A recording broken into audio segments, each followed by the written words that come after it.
ज्ञान the treasure में आपका स्वागत है। और हम आपको बताएंगे कि तंत्र शास्त्र का ज्ञान क्या है और उसके 6 रहस्य क्या हैं। सबसे पहले तो हम आते हैं तंत्र और नारी पर। यह माना जाता है कि तंत्र साधना में नारी का होना जरूरी है, लेकिन यह कितना उचित है मैं वही आपको बताने वाला हूँ जितना हमें मालूम है। हालांकि बहुत से तांत्रिक नारी के बगैर भी यह साधना करते हैं, क्योंकि इसकी अनिवार्यता स्वीकार नहीं की गई है। यह आकर्षण ही काम शक्ति है, जिसे तंत्र में आदि शक्ति कहा गया है। यह परंपरागत पुरुषार्थ मतलब धर्म, अर्थ, काम और मोक्ष में से एक है। तंत्र शास्त्र के अनुसार नारी इसी आदि शक्ति का साकार प्रतिरूप है। षट चक्र भेदन व तंत्र साधना में स्त्री की उपस्थिति स्वीकार्य है, क्योंकि साधना स्थूल शरीर द्वारा न होकर सूक्ष्म शरीर द्वारा ही संभव है। अभी हम उसकी दूसरी बात पे आते हैं, जो रहस्य हैं हम उस पे आते हैं कि इसका रहस्य क्या है। तंत्र विद्या के माध्यम से व्यक्ति अपनी आत्मशक्ति का विकास करके कई तरह की शक्तियों से संपन्न हो सकता है। यही तंत्र का उद्देश्य है। तंत्र के माध्यम से ही प्राचीन काल में घातक किस्म के हथियार बनाए जाते थे, जैसे पाशुपतास्त्र, नागपाश, ब्रह्मास्त्र इत्यादि। इसी तरह तंत्र से सम्मोहन, त्राटक, त्रिकाल, इंद्रजाल, परा, अपरा और प्राण विद्या का जन्म हुआ है। इसी तरह मनुष्य से पशु बन जाता है, गायब हो जाना, एक साथ 5 रूप बना लेना, 5-5 रूप बना लेना, समुद्र को लांघ जाना, विशाल पर्वतों को उठा लेना, करोड़ों मील दूर व्यक्ति को देख लेना, वो बात कर लेना, जैसे अनेक कार्य, ये सभी तंत्र की बदौलत ही संभव है। ये पहला रहस्य मैंने आपको बताया।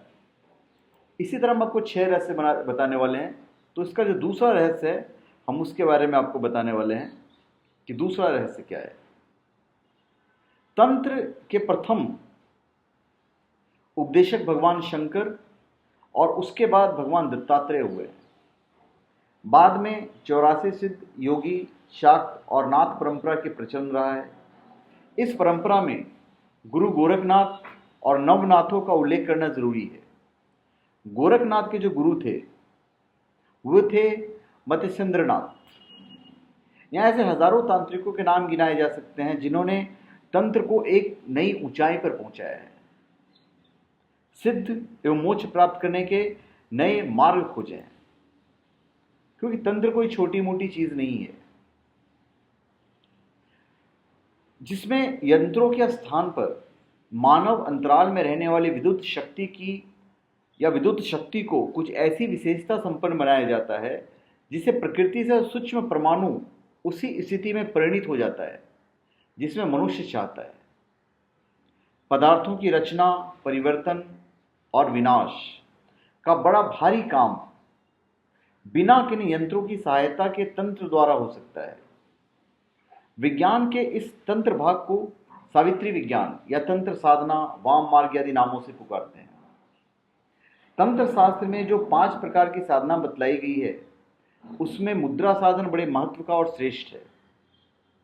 मुद्रा में आसन, प्राणायाम, ध्यान आदि योग की सभी क्रियाओं का समावेश होता है। अब हम आपको अगला रहस्य बताते हैं तंत्र साधनाओं के बारे में। हर तरह की साधना का एक तंत्र पक्ष भी होता है। तंत्र शास्त्र की रचयिता एवं वक्ता आदिनाथ भगवान शिव कहे गए हैं। किसी न किसी रूप में सभी हिंदू समाज में इस मान्यता को लोग मानते हैं। हालांकि कुछ लोग इसे इत्तफाक कहते हैं। इसके अलावा भैरव, वीर, यक्ष, गंधर्व, सर्प, किन्नर, विद्याधर, 10 महाविद्या, पिशाचिनी, योगिनी, याचनियां आदि सभी तंत्र मार्गी देवी और देवता हैं। देखा गया है कि कई तांत्रिकों के मसान, पिशाच और भैरव छाया पुरुष से बड़ा ब्रह्म राक्षस, वैताल, कर्ण पिशाचिनी, त्रिपुरी सुंदरी, कालरात्रि, दुर्गा आदि की सिद्धि होती है। लेकिन यह कहाँ तक सही है यह कहना बड़ा मुश्किल है।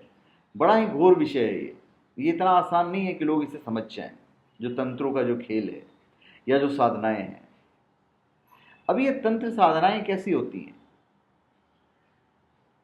अभी तंत्र साधना में शांति कर्म, वशीकरण, स्तंभन, विद्वेषण, उच्चाटन और मारण नामक 6 तांत्रिक षट कर्म होते हैं। इसके अलावा 9 प्रयोगों का वर्णन मिलता है। मारण, मोहन, स्तंभन, विद्वेषण, उच्चाटन, वशीकरण, आकर्षण, यक्षिणी साधना, रसायन क्रिया तंत्र, ये हुए 9 प्रयोग।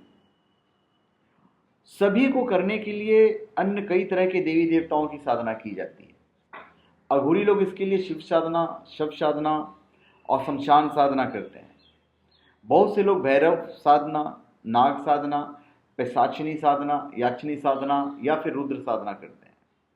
हालांकि इसका एक निम्न स्तर भी है, जैसे विद्या के माध्यम से नजर लगना, उन्माद, भूतोनाद, ग्रहों का अनिष्ट, बुरे दिन, किसी के द्वारा प्रेरित अभिचार, मानसिक उद्वेग आदि को शांत करना भी होता है। शारीरिक रोगों का निवारण, सर्व बिच्छू आदि के दर्शन में विषैले कीड़ों का समाधान भी तंत्रों द्वारा किया जाने का दावा किया जाता है। लेकिन विद्वानों का मत है कि तांत्रिक साधना का मूल उद्देश्य सिद्धि से साक्षात्कार करना है। इसके लिए अंतर्मुखी होकर साधनाएं की जाती है। तांत्रिक साधना की साधारणतः 3 मार्ग हैं: वाम मार्ग, दक्षिण मार्ग और मध्यम मार्ग। ये तीनों जो मार्ग हैं वही तंत्र साधना को साधारणतः जो मार्ग हैं यही हैं। इसके बाद हम आपको आखिरी रहस्य बताते हैं तंत्र और नारी के बारे में। यह माना जाता है कि तंत्र साधना में नारी का होना बहुत ज़रूरी है, लेकिन ये कितना उचित है यह हम नहीं जानते हैं, क्योंकि हम तांत्रिक नहीं हैं। हालांकि बहुत से तांत्रिक नारी के बगैर भी यह साधना करते हैं, क्योंकि इसमें अनिवार्यता स्वीकार नहीं की गई है। यह आकर्षण की काम शक्ति है, जिसे तंत्र में आदि शक्ति कहा गया है। यह परंपरागत पुरुषार्थ में से एक है। पुरुषार्थ मतलब धर्म, अर्थ, काम और मोक्ष। तंत्र शास्त्र के अनुसार नारी इसी आदि शक्ति की साकार प्रतिरूप है। षट चक्र भेदन व तंत्र साधना में स्त्री की उपस्थिति स्वीकार्य है, क्योंकि साधना स्थूल शरीर द्वारा न होकर सूक्ष्म शरीर द्वारा ही संभव है। तो धन्यवाद। आप हमारे चैनल पर सब्सक्राइब करें और अपने कमेंट दीजिए। धन्यवाद।